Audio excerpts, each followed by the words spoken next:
students, I am Iram Fatima, Assistant Professor, Dayal Group of Institutions. Now my today's subject is Organizational Behavior. इससे पहले के दो videos में भी हमने कई सारी थ्योरीज पढ़ी थी. अब उन्हीं थ्योरीज को हम आगे कंटिन्यू करते हैं. आज हम पढ़ेंगे goal setting theory. Goal setting theory हमारी क्या होती है? इसमें हम लोग जो है बेसिकली बात करते हैं किसी पर्टिकुलर गोल के बारे में. ठीक है, जो कोई एक्शन होता है, जिसका एम होता है, उसको हमें किस तरीके से पूरा करना है, क्या गोल्स को अचीव करना है, उसके अंदर की जो सारी स्ट्रैटेजीज आती हैं उसमें हम बात करते हैं गोल सेटिंग के अंदर.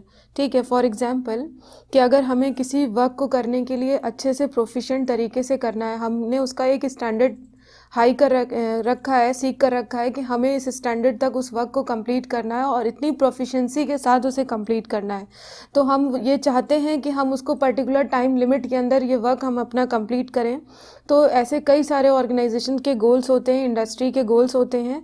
तो हमारा पहला प्राइमरी इंटरेस्ट यही होता है जब हम किसी वर्क को स्टार्ट करते हैं कि हमें उसके गोल को अचीव करना है, जहाँ तक हमें पहुँचना है उसको जो है कितने पर्टिकुलर टाइम में अचीव करना और कौन सी स्ट्रैटेजीज पे वर्कआउट करना है. तो हम यहाँ पे फोकस करते हैं कि हम जिस परफॉर्मेंस को परफॉर्म करेंगे तो उसमें हमारे आपस में रिलेशंस किस तरह से हैं और ऑर्गेनाइजेशन में ह्यूमन का बिहेवियर कैसा है और किस तरह से हमें गोल को सेट करना है और उसको पर्टिकुलर तरीके से अचीव करना है, जिससे हमारा जो टास्क का परफॉर्मेंस है वो प्रोफिशिएंट तरीके से बहुत अच्छे से मैनेज हो और हमारा जो पर्टिकुलर स्पेसिफिक एक्शन है वो हम सही से परफॉर्म कर पाएँ.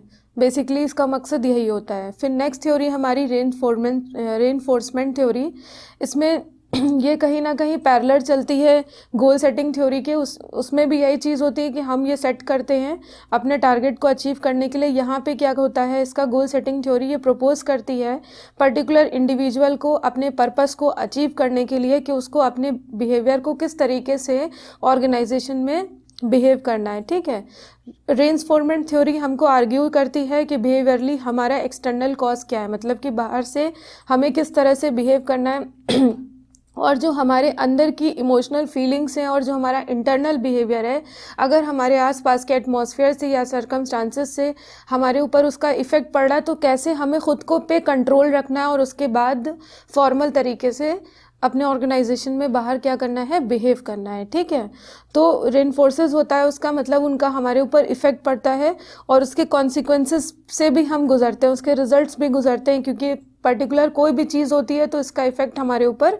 पड़ता है. तो हमें इमीडिएटली जो है हम उस पर कैसे बिहेव करेंगे अगर ऐसी सिचुएशन हमारे अंदर आती है और बिहेवियर जो है वो हमारा कैसे रिपीटेड हम उसे जो है अगर कोई चीज़ है हम इस तरह से परफॉर्म करेंगे, उस बिहेवियर को फॉलो करेंगे तो हमें उसका फ़ायदा मिल रहा है तो हम उसको रिपीटेडली कैसे उस पर वर्कआउट करेंगे. ठीक है, तो इसका मेन मकसद यही होता है कि हम गोल्स को अचीव करते हैं, जो एक्सपेक्टेशंस हैं, जो नीड्स हैं, उन पे वर्कआउट हमें करना है और फोकस करना है सोल, मतलब कि अकेले यहाँ पे फोकस करना है कि क्या हमें करना है और किस तरीके से करना है. अगर कोई इस तरह की सिचुएशन हमारे सामने आ जाती है, कोई एक्शन हमें परफॉर्म करना है, फॉर्मल या इनफॉर्मल कैसे वहाँ पे बिहेव करना है, ये सारी चीज़ें हम लोग रेनफोर्समेंट थ्योरी में पढ़ते हैं. फिर उसके बाद हम इसको कैसे डिसीजन मेकिंग में प्रैक्टिकली यूज़ करते हैं वो हम इसमें सिर्फ थ्योरी पढ़ते हैं और जब ये सिचुएशंस हमारे सामने आती हैं तो इन थ्योरीज़ का हम यूटिलाइज़ करके उसको परफॉर्म करते हैं. नेक्स्ट है एक्सपेक्टेंसी थ्योरी. एक्सपेक्टेंसी थ्योरी में क्या होता है कि कोई इंडिविजुअल किसी पर्टिकुलर एक्सपेक्टेशन को ले करके क्या करता है, अपने गोल की तरफ आगे बढ़ता है कि उसको वो ये काम कर रहा है तो उसको इससे क्या उम्मीद है, वो चाहता है कि जो दिए हुए आउटकम्स हैं उनको कैसे उसे निकालना है अट्रैक्टिव तरीके से. किसी पर्टिकुलर इंडिविजुअल को अपने वर्क को किस तरह से अट्रैक्टिव बना करके उसके आउटकम्स बाहर निकालने हैं, उसमें कई सारे डिफरेंट रिलेशनशिप्स से होके उसको गुजरना पड़ता है ऑर्गेनाइजेशन में, जिसको उसे फॉर्मली बिहेव करना भी होता है और साथ साथ अपने गोल्स को अचीव भी करना होता है अच्छे से. नेक्स्ट है हमारी इक्विटी थ्योरी. इक्विटी थ्योरी में ये वो प्रोसेस है जिसमें किसी भी पर्टिकुलर इंडिविजुअल के जो परसेप्शन होते हैं उसको ये वो शो करता है कि किस तरह से उसे फेयरली ट्रीट करना है दूसरों के साथ. क्योंकि जब हम ऑर्गेनाइजेशंस में होते हैं तो हमें दूसरों के साथ रिलेशनशिप बनाने के लिए फेयर होना पड़ता है और एक दूसरे की सपोर्ट और मदद करनी पड़ती है. क्योंकि जब हम अकेले किसी भी चीज़ को नहीं कर सकते, लेकिन हर इंडिविजुअल का अपना परसेप्शन होना चाहिए कि हमको सबके सपोर्ट में चलना है, एक दूसरे की हेल्प करनी है. तो 4 मेन इसमें जो है परसेप्शन को कम करने के लिए 4 कॉमन तरीके होते हैं जिसमें हम चाहते हैं कि हमारा रिलेशनशिप बना रहे, जिसमें फर्स्ट है चेंज इनपुट्स, मतलब कि हम जो अपने इनपुट्स डाल रहे हैं, अपनी जो एफर्ट्स कर रहे हैं उनको टाइम टू टाइम चेंज कर सकते हैं अपने गोल्स को देखते हुए।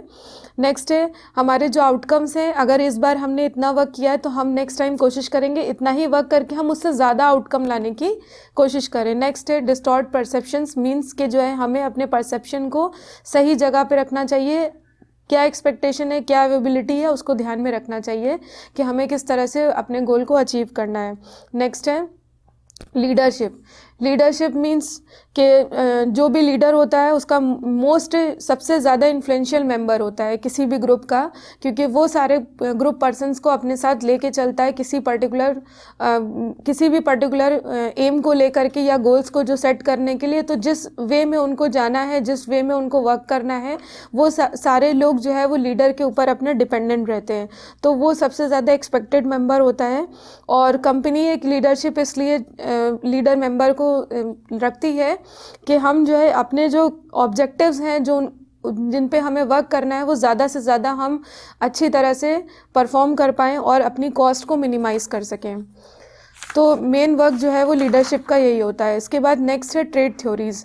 ट्रेड थ्योरीज़ जो है वो बहुत ही पुराने समय से ट्रेडिशनल चली आ रही हैं और इसमें जो लीडर्स होते हैं उनका अपना पर्सनल जो है परसेप्शन क्या है वो बहुत फोकस किया जाता है।